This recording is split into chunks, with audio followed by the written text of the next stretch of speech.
آج کی ویڈیو میں ہم جنتی لاٹھی کے بارے میں جانیں گے۔ یہ حضرت موسیٰ علیہ السلام کی وہ مقدس لاٹھی ہے جس کو عصائے موسیٰ کہتے ہیں۔ اس کے ذریعے آپ کے بہت سے ان معجزات کا ظہور ہوا جن کو قرآن مجید نے مختلف عنوانوں کے ساتھ بار بار بیان فرمایا ہے۔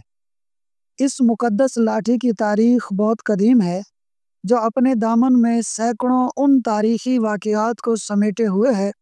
جن میں عبرتوں اور نصیحتوں کے ہزاروں نشانات ستاروں کی طرح جگمگا رہے ہیں، اور جن سے اہل نظر کو بصیرت کی روشنی اور ہدایت کا نور ملتا ہے۔ یہ لاٹھی حضرت موسیٰ علیہ السلام کے قد برابر یعنی 10 ہاتھ لمبی تھی، اور اس کے سر پر 2 شاخیں تھیں جو رات میں مشال کی طرح روشن ہو جایا کرتی تھیں۔ یہ جنت کے درخت پیلو کی لکڑی سے بنائی گئی تھی، اور اس کو حضرت آدم علیہ السلام بہشت سے اپنے ساتھ لائے تھے۔ چنانچہ حضرت سید علی اجویری رحمۃ اللہ علیہ نے فرمایا، حضرت آدم علیہ السلام کے ساتھ عود یعنی خوشبودار لکڑی، حضرت موسیٰ علیہ السلام کا عصا جو عزت والی پیلو کی لکڑی کا تھا، انجیر کی پتیاں، حجر اسود جو مکہ معظمہ میں ہے، اور نبی معظم حضرت سلیمان علیہ السلام کی انگوٹھی، یہ 5 چیزیں جنت سے اتاری گئیں۔ حضرت آدم علیہ السلام کے بعد یہ مقدس عصا حضرات انبیاء کرام علیہم السلام کو یکے بعد دیگرے بطور میراث کے ملتا رہا، یہاں تک کہ حضرت شعیب علیہ السلام کو ملا جو قوم مدین کے نبی تھے۔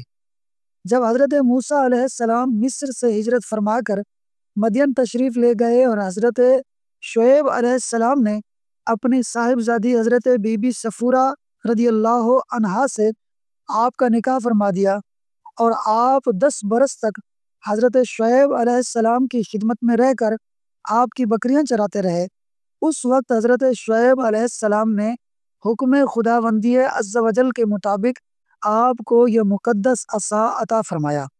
پھر جب آپ اپنی زوجہ محترمہ کو ساتھ لے کر مدین سے مصر اپنے وطن کے لیے روانہ ہوئے اور وادی مقدس مقام طوا میں پہنچے، تو اللہ تعالیٰ نے اپنی تجلی سے آپ کو سرفراز فرما کر منصب رسالت کے شرف سے سربلند فرمایا۔ اس وقت حضرت حق جل مجدہ نے آپ سے جس طرح کلام فرمایا، قرآن مجید نے اس کو اس طرح بیان فرمایا، اور یہ تیرے داہنے ہاتھ میں کیا ہے اے موسیٰ؟ عرض کی، یہ میرا عصا ہے، میں اس پر تکیہ لگاتا ہوں اور اس سے اپنی بکریوں پر پتے جھاڑتا ہوں، اور میرے اس میں اور کام ہیں۔ آیت کے اندر لفظ آیا معارب اخری یعنی دوسرے کام۔ اس کی تفسیر میں حضرت علامہ ابو البرکات عبداللہ بن احمد نصفی رحمۃ اللہ علیہ نے فرمایا، مثلاً اس کو ہاتھ میں لے کر اس کے سہارے چلنا، اس سے بات چیت کر کے دل بہلانا، دن میں اس لاٹھی کا درخت بن کر آپ پر سایہ کرنا، رات میں اس کی دونوں شاخوں کا روشن ہو کر آپ کو روشنی دینا، اس سے دشمنوں، درندوں اور سانپوں بچھوؤں کو مارنا،